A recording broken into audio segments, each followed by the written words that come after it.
Everything you need to know about the depravity of the Trump administration and of MAGA and of the Republican Party is all reposited in one place.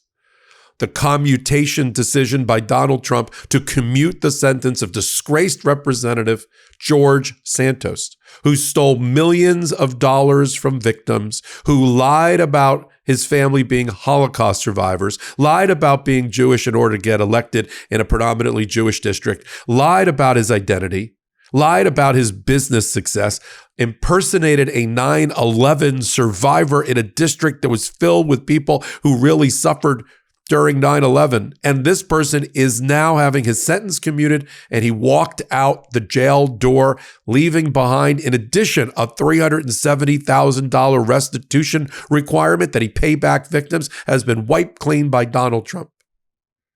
And now we can comment about what that party represents. That is a party that is filled with sexual predators. That's a party that is filled with sexual abusers. That's a party that is filled with misogynists. That's a party that is filled with fraudsters and led by a sex abuser and a fraudster in chief in Donald Trump.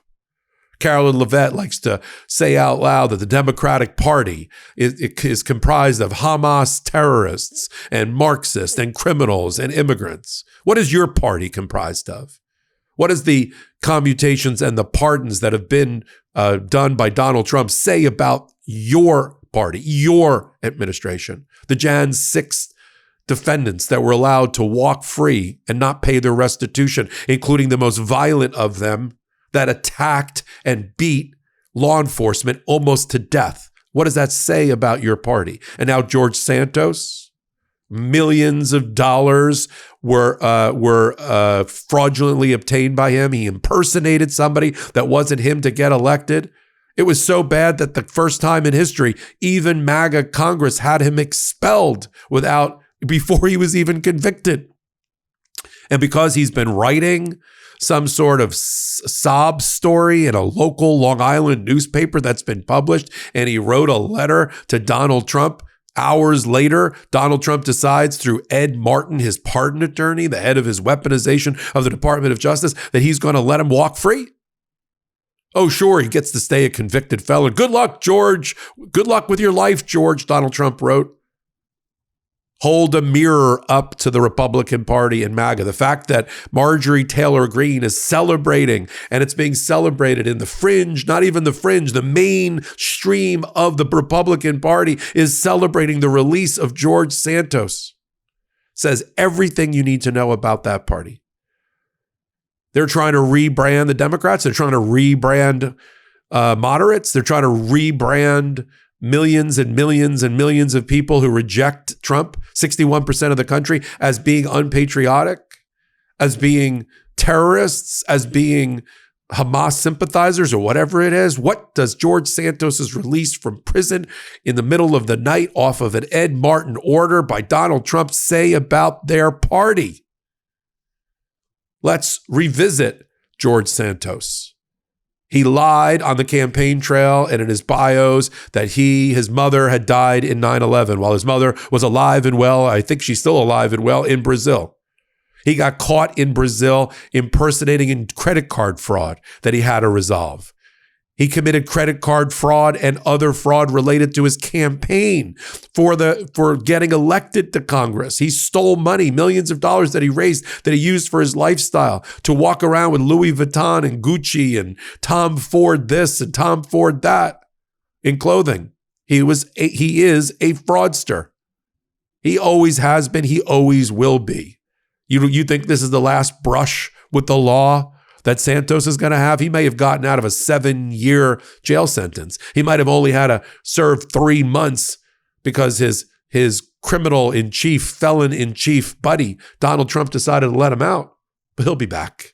He'll be back because he's morally cracked. When you lie about that your family are Holocaust survivors, when you lie about your mother dying in 9/11, when you steal money from people, you steal money from funds that were supposed to go for pets for veterans. Okay? That's how depraved George Santos was. What, that he can write some sort of sob story from prison? Here's what he wrote. This is in the South Shore Press, some paper I've never heard of in Long Island. I'm not asking for special treatment, he wrote. I'm asking to be treated as a person. We'll talk about how Donald Trump is treating migrants and immigrants with attention, dignity, and the care any human deserves when in distress.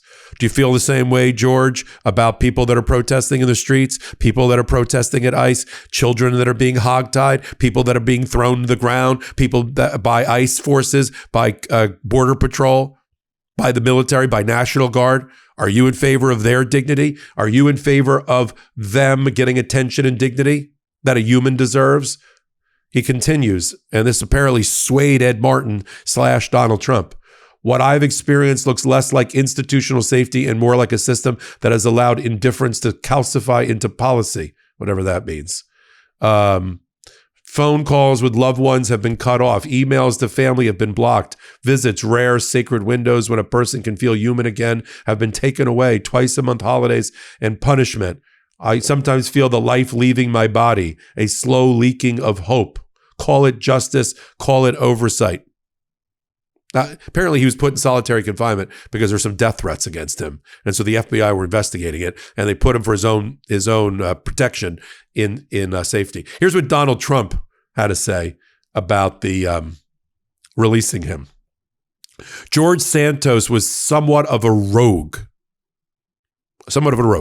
He'd lied about 9/11 and his mother surviving it. He lied about the Holocaust. He lied about being Jewish. He stole millions of dollars from unsuspecting and duped people that he was collecting money from and spent it on his personal expenses. He got sentenced by a judge in federal court to 7 years. And he's just a rogue, just boys being boys, just locker room banter, right?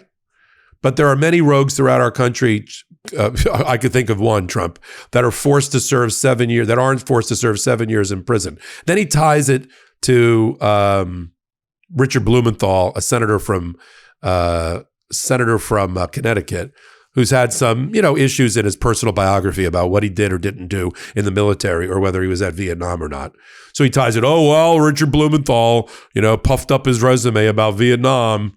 And so he was a great hero, and that was a complete and total fraud, so I'm going to let George Santos out. I mean, this is far from worse than what George Santos did, and at least Santos had the courage, conviction, and intelligence to always vote Republican.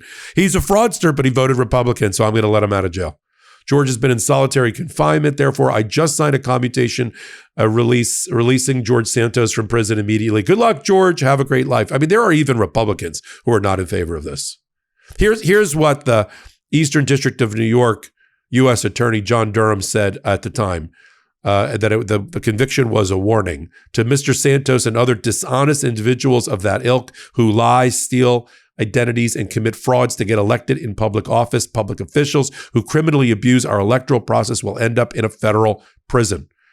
You've got Mr. Santos's lawyer, Murray. He comes out and says, Donald Trump, best president ever. Let my client out, because he wrote a tear-jerker of a letter. We have Republican representatives in Long Island, in that area, like Leilota, who are totally against it and said, rightly so, that Santos didn't merely lie. He stole millions, defrauded an election, and its crimes for which he pled guilty, not convicted. He pled guilty, warranted more than a 3-month sentence. And then you got Marjorie Taylor Greene, on the other hand, saying, thank you, real Donald Trump, for commuting George's sentence. It was the right thing to do. And that she had spoken to Mr. Santos, and he was very grateful. This is an indictment of Donald Trump, and his party. And they should be held accountable. They are depraved. They are immoral. They are unjust. They are fraudsters. Their party is filled with fraudsters, with sexual predators, with misogynists, right? And with just totally unscrupulous and immoral people. That's their party.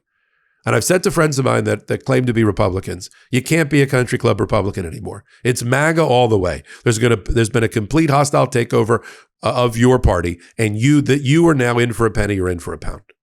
We'll continue to follow the fallout from yet another depraved commutation or pardon by Donald Trump and what it means about the midterm elections here on Legal AF. Hit the free subscribe button. Help us continue to grow. Now more than ever, to be fair, we need your help to defend what we're doing here. Google owns YouTube. YouTube and Google are doing something with Donald Trump. Who knows what? We're trying to stay on the air. Now's the time to become a free subscriber. Come over to Legal AF Substack, where I do live reports, maybe even more live reporting.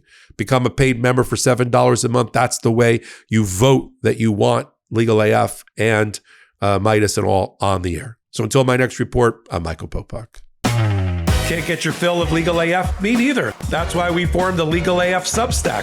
Every time we mention something in a hot take, whether it's a court filing or a oral argument, come over to the Substack. You'll find the court filing and the oral argument there, including a daily roundup that I do called, wait for it, Morning AF. What else? All the other contributors from Legal AF are there as well. We got some new reporting. We got interviews. We got ad-free versions of the podcast and hot takes. Where? Legal AF on Substack. Come over now to free subscribe.